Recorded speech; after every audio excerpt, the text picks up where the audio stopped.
I've been uncomfortably sitting on this one for a while now. I wrote this script in 2 hours, revised it in a day, and have been wondering if it's worth going through with this. There's a reason why I don't talk about media I dislike on this channel. I don't want to bring negative attention to creators. However, that stance differs when it's an entire anime studio, and the original mangaka may or may not have been a part of the team. It also differs when I know I should be finishing the second part of my Fate video and getting back to Saga after over a year, and other large and small projects, not talking into a mic in my goddamn car about this. But this one just hurts me, man. I mean, fuck. I need a drink.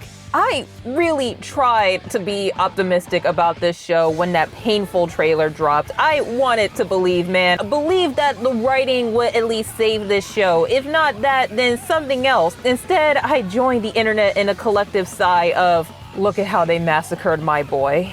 I watched 4 episodes of the House Husband anime, and I just want to know what the hell were they thinking. I feel so bad calling this anime a slideshow and mocking it because it looks like it was made by one person in After Effects, and I feel bad insulting the show in that way because it's insulting all of the good shit on this very goddamn website you're watching this fucking video on that was also made by one person in After Effects, and what is my life right now? And I feel like calling the House Husband anime a slideshow is a pathetic excuse, not for possibly false judgments about the animators being lazy, but because, well, no one has any true idea what the fuck the logic was behind the making of this show. I don't know if this was what the mangaka or the director really wanted the show to look like, and if that's true, then, I mean, I'm still judging, but admittedly not as harshly as before. Fans of the manga like me wouldn't care if the anime was a complete recreation of the source material. Azumanga Daioh did the same thing, and that's widely regarded to be an anime classic. And no one was asking for the show to be a masterpiece of animation. I didn't want Taddy and Miku to look appalling on screen when I watched them, but I also wasn't asking the animators to go hard as fuck on the dodgeball scene like KyoAni animating cute moe girls. I was asking for the show to be just as warm, heartfelt, and funny as the original manga, while looking as good as Hina Matsuri,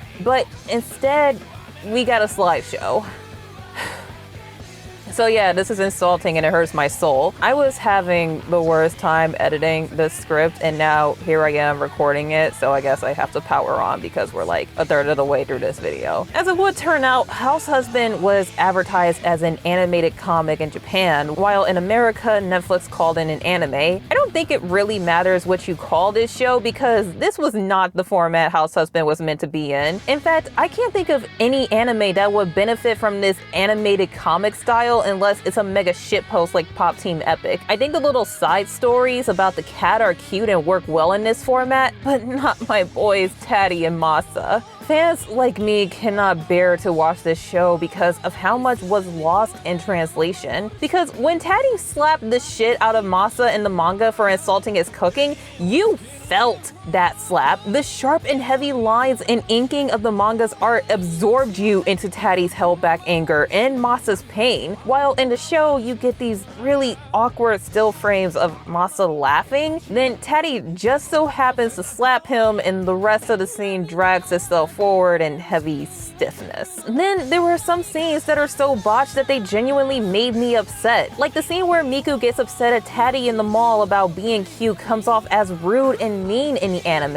and I can't place my finger on why Miku looks like such a bitch in this scene due to the animation, while in the manga, I completely understand Miku's emotions. She's upset because people view her husband as scary and she the submissive housewife due to sexist Japanese stereotypes, but in the anime, I was appalled by her behavior and I didn't know why. There's a risk of lost potential when adapting a scene into animation. Humans can't slap people so hard they go flying into space. A lot of us can't morph our facial features in wild expressions of joy and horror like Catherine Hahn, a woman I am fucking simping over after finishing WandaVision. Animation has the power and potential to make the unreal look incredible and instill into us emotions of awe and inspiration that can only be found in fantasy. What the animators lost when adapting House Husband is energy. There's no weight, no punch, no life, no emotion. Imagine if your favorite sports anime looked like House Husband. You wouldn't like Food Wars as much if the food didn't look that good. You wouldn't have cried during some of the most emotional scenes of Yuri on Ice if the animators didn't make the characters express the way they do. You got fucking hyped watching the dodgeball scene in Dragon Maid because it was so fucking beautiful how hard these moe girls were going over a game of dodgeball. It made you hype as fuck. And you don't have any of that in the House Husband anime. All of the emotions in the manga that made me feel the love, pain, laughter, and triumph, it's all gone here. And that just hurts me so much because I just adore the manga. And when I was looking forward to the anime, I was looking forward to feeling those emotions again, maybe even tenfold more than how I felt them in the manga. So, the live-action version isn't any better. Whereas the anime was in the wrong format, the live-action series makes too many unnecessary changes that are painfully cringeworthy to watch. Each episode is an hour long, and to pad out time, the writers added original scenes. I only witnessed about 20 minutes of the first episode, and I hated it. In the first episode, the writers added this tedious, monotonous boomer humor scene that was just, God, I wanted to die. It was painful. Like, clearly, you can tell which moments were written by the original author and which were written by out-of-touch old Japanese people. Then you have Taddy, and while I fucking adore his actor, I hate what they did to his character. The drama demonstrates Taddy's past and skill as a Yakuza member, but I hate how much of a victim of society they make Taddy out to be. Taddy is just constantly going on about don't underestimate house husbands, house husband this, house husband that. No one cares that Taddy is a house husband, and that's a part of what makes the manga so damn good. While the ex-Yakuza members have this learning curve in their path to their new life, most of them never look down on Taddy in his choices, and those who do quickly shut the fuck up. Homemakers fully welcome and trust Taddy. They make an effort to be his friend and quickly welcome him into their circle. Taddy also never questions his decisions and choices either. He seems very happy and fulfilled in his new peaceful life. He openly states that he's a house husband without care because why should he care so damn much?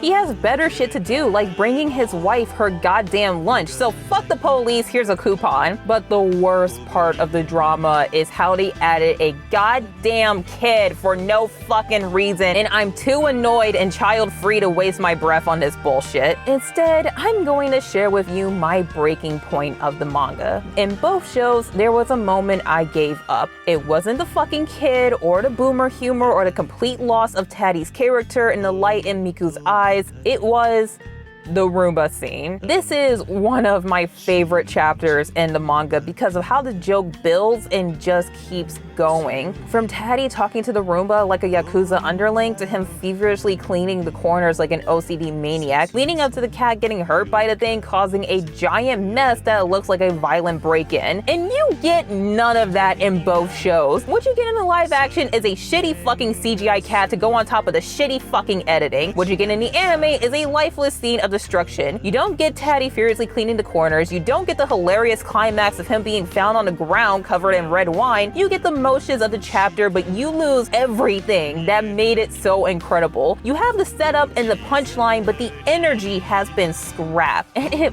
fucking hurts my goddamn soul. We truly will not get a good house husband anime without bullying some anime studios. I mean, it worked in the past, so hopefully it will work this fucking time because god damn it, I'm ready. Well, at least it's not like all hope is lost because we already have a near perfect adaptation of the manga, and it's called the goddamn commercial that you can go watch right now, right here on YouTube. And it did the fucking Roomba scene goddamn justice. It was shorter when they took away the bloodbath ending, but it made me laugh my ass off because it had the energy. Taddy's actor gave it 1000%. He is the perfect Taddy. His look, his pose, his expression. They recreated scenes from the manga beautifully, and the editing isn't a nauseous mess like the live action version. I don't know how a goddamn 5-minute promo of the manga does it more justice than the anime or live action version, but God fucking damn it, man. That's just how it goddamn is. We can't always get what we want because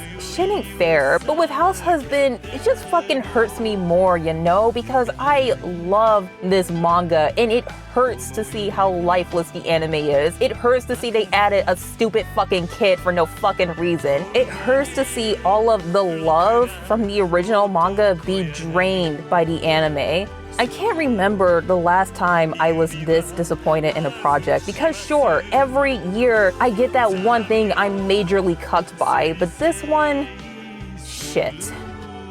Just, god damn it, why did it have to be this one? I didn't ask for amazing animation when the anime was announced, nor the perfect recreation of my favorite scenes. I asked for the light, joy, and pure undying devotion in Taddy and Miku's eyes, and that's all I wanted, and it was all lost. And it hurts. It hurts a lot. And I don't know what else to say besides that.